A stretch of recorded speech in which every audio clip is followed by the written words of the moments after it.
Hola, bienvenidos. Aquí empieza El Mundo ahora por France 24. Yo soy Andrés Mesa Muñoz y a continuación los titulares.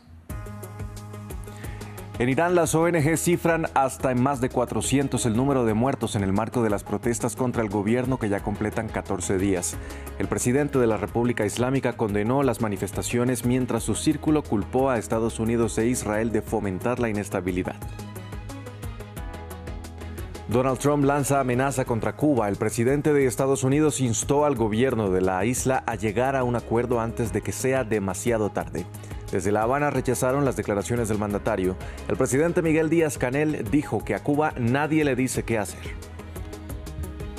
Esta noche arranca oficialmente en Hollywood la temporada de los galardones cinematográficos. Personalidades de la pantalla grande se reúnen para la premiación de los Globos de Oro. La película Una batalla tras otra, protagonizada por Leonardo DiCaprio, lidera varias de las categorías.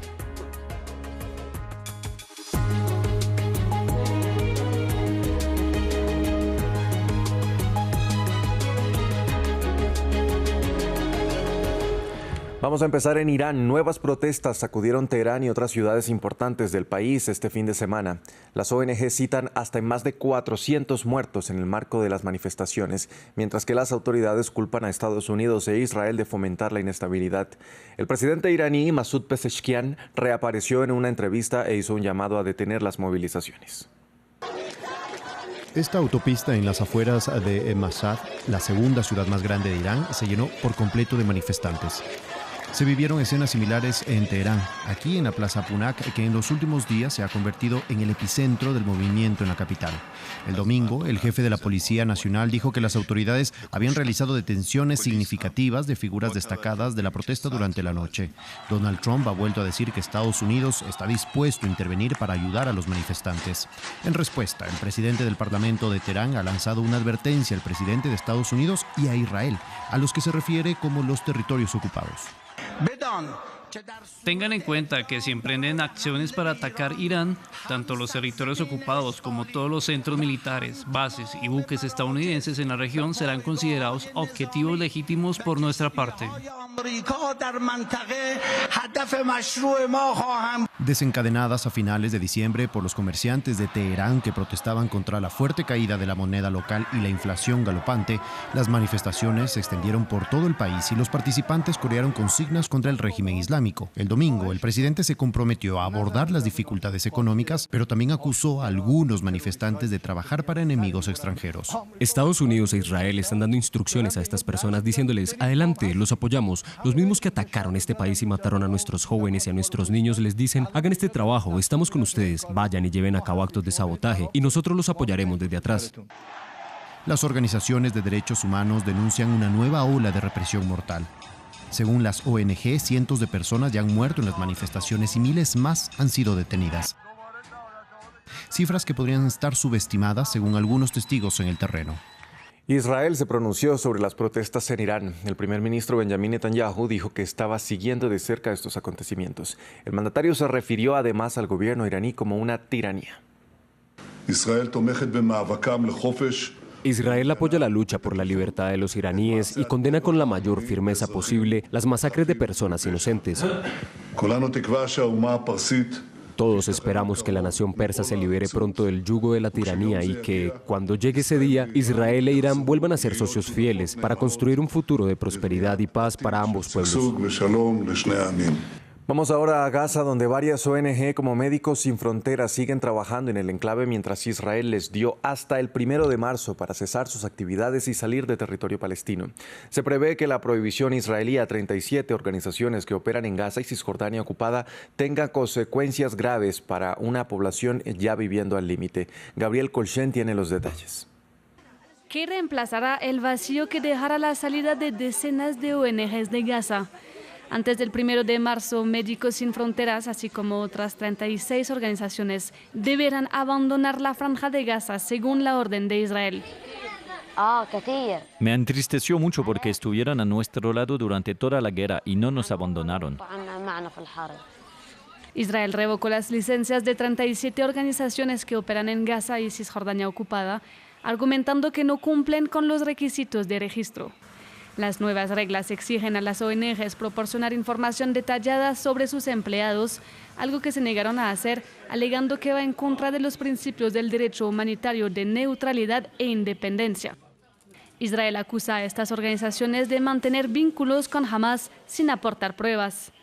Médicos Sin Fronteras se encarga de al menos el 20% de las camas del enclave y realizó más de 800.000 consultas en 2025, como la de Jude.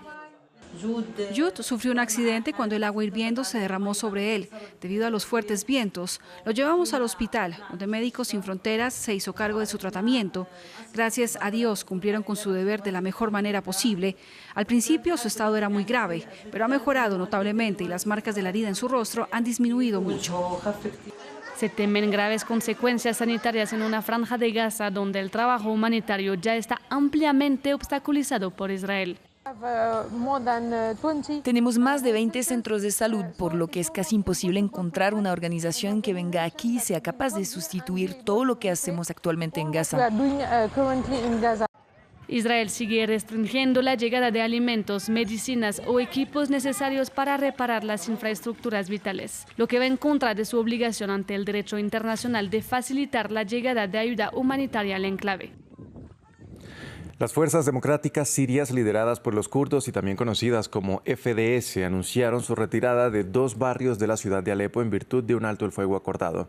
La decisión se produce tras varios días de combates mortales con las fuerzas gubernamentales, los peores desde la caída de Bashar al-Assad en 2024, y han dejado al menos 22 muertos y más de 140.000 desplazados. En el centro del conflicto se encuentra la integración sin resolver de las autoridades kurdas en la estructura de poder central del país. Ampliamos a continuación. Tras 5 días de enfrentamientos mortales en la segunda ciudad más grande de Siria, un acuerdo de alto el fuego ha llevado a las fuerzas democráticas sirias lideradas por los kurdos a retirarse de Alepo. Gracias a la mediación internacional para detener los ataques y las violaciones contra nuestro pueblo en Alepo, hemos llegado a un acuerdo que ha dado lugar a un alto el fuego y la evacuación segura de los mártires, los heridos, los civiles atrapados y los combatientes de los barrios de Ashrafie y Sheikh Maksud hacia el norte y el este de Siria. Debido a los intensos combates entre el ejército sirio y los combatientes kurdos de las FDS, los residentes atrapados se han visto obligados a huir de sus hogares y las mezquitas locales han abierto sus puertas para dar cobijo a los desplazados. Pregunté a mi familia por los combates. Me dijeron que no podían dormir debido a los bombardeos. La gente incluso disparaba desde sus tejados. Dejé a mis 3 hijos con mi vecina, pero ahora no puedo contactar con ella. Solo quiero encontrar a mis hijos, nada más. La violencia, que se concentró en los barrios de Sheikh Maksud y Ashrafie, estalló tras el fracaso de un acuerdo alcanzado en marzo con el objetivo de integrar las instituciones autónomas kurdas en el gobierno central. Desde la caída de Bashar al-Assad en diciembre de 2024, el gobierno de Ahmed al-Shara se ha comprometido a proteger a las minorías, pero sigue luchando contra las masacres de alawitas y la violencia contra los drusos. Pasamos a Asia. La segunda fase de las elecciones legislativas comenzó en Myanmar este domingo. La junta militar que retomó el poder en 2021 promete un retorno a la democracia tras estos comicios que están siendo criticados como un intento de blanquear la imagen de las autoridades para mejorar las relaciones exteriores mientras se mantiene el país del sudeste asiático bajo el control militar opresivo. Lea Jurel nos amplía.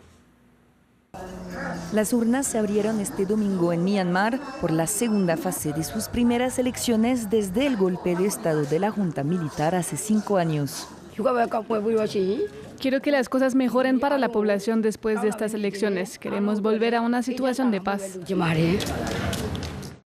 La primera fase de estas elecciones generales en 3 tiempos se saldó con una victoria contundente del USPD, el partido oficialista, pero con una participación del 50% solamente.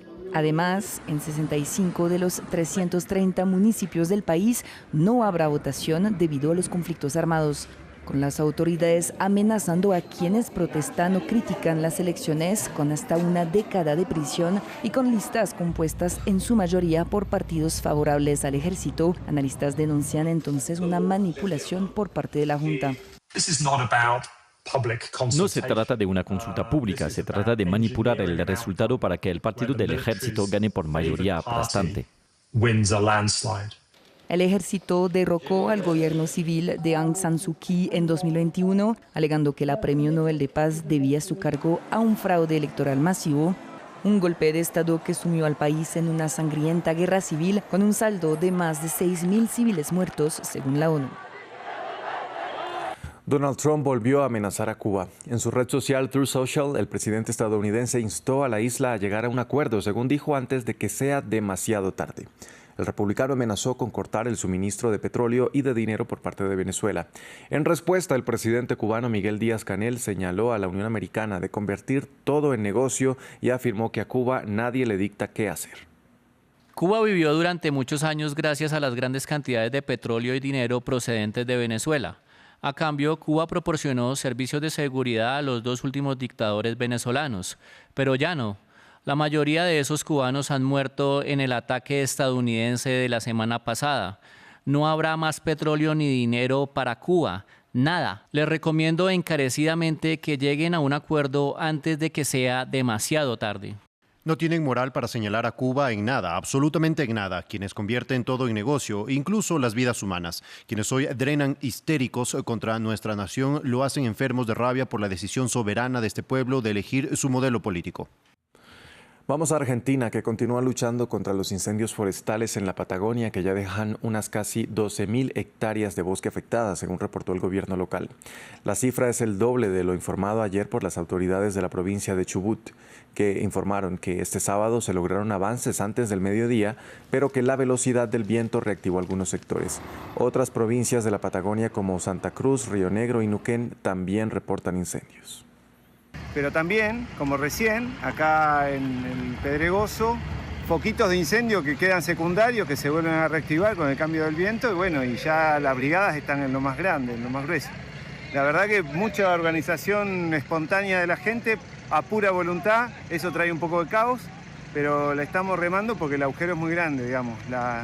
El Estado hace demasiado poco y esto es demasiado grande. Así que habrá que hacerse cargo, gente, de esto, porque la gente está salvando la situación. La alfombra roja de los Globos de Oro se inaugura este domingo por la noche en Estados Unidos, lo que da inicio a la temporada de premios de Hollywood con el esperado dominio de la película Una batalla tras otra, la epopeya del director Paul Thomas Anderson sobre los excesos extremistas de Estados Unidos, pero hay muchas otras películas que llamaron la atención tanto del público como de la crítica. Estos son los grandes favoritos de la competición.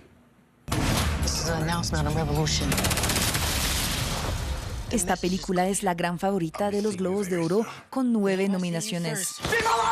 Entre ellas, las de Mejor Comedia y Mejor Director para Paul Thomas Anderson. Reflejo de las fracturas contemporáneas estadounidenses, esta tragicomedia cuenta con un divertido Leonardo DiCaprio como ex revolucionario envejecido. Se enfrentará a un notable Timothée Chalamet en la carrera por el premio a Mejor Actor. Este encarna a un jugador de ping-pong con una ambición insaciable en Martí Supremo. En cuanto a la competencia entre actrices, habrá que contar con Teyana Taylor en Una batalla tras otra y con Ariana Grande por su destacado papel en Wicked parte 2, pero sobre todo con Jessie Buckley. La actriz irlandesa interpreta a la esposa de William Shakespeare tras la muerte de su hijo en la ficción Hamnet. Siempre estaba deseando venir a rodar las escenas. Es algo poco habitual. Es un privilegio absoluto poder contar una historia como esta.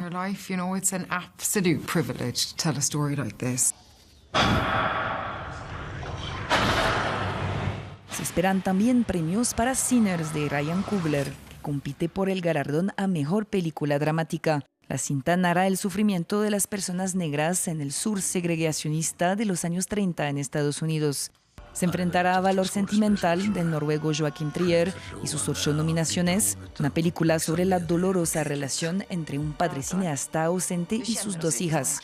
Sin embargo, el jurado de los Globos de Oro podría también ser sensible a Solo fue un accidente y al mensaje transmitido por su director, el iraní Jafar Panahi, opositor al gobierno chiita desde hace décadas, en un momento en que su país se ve sacudido por importantes manifestaciones en favor de la libertad. Hasta aquí este informativo en France 24. Gracias por acompañarnos. Continúen con toda nuestra programación.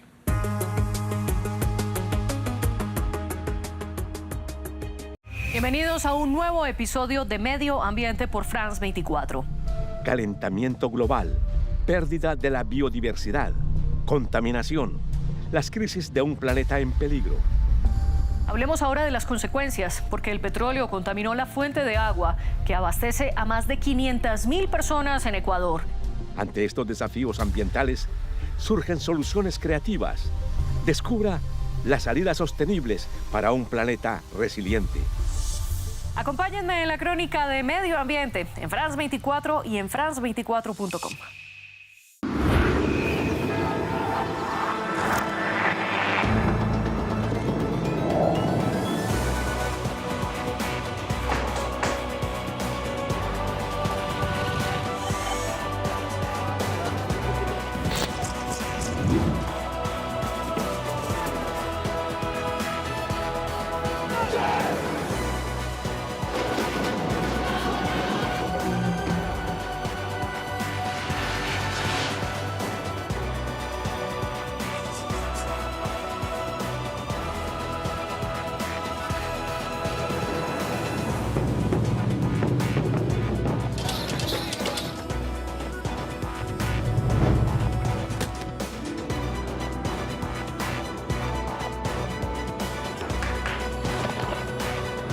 France 24, su ventana al mundo. Liberté, égalité, actualité.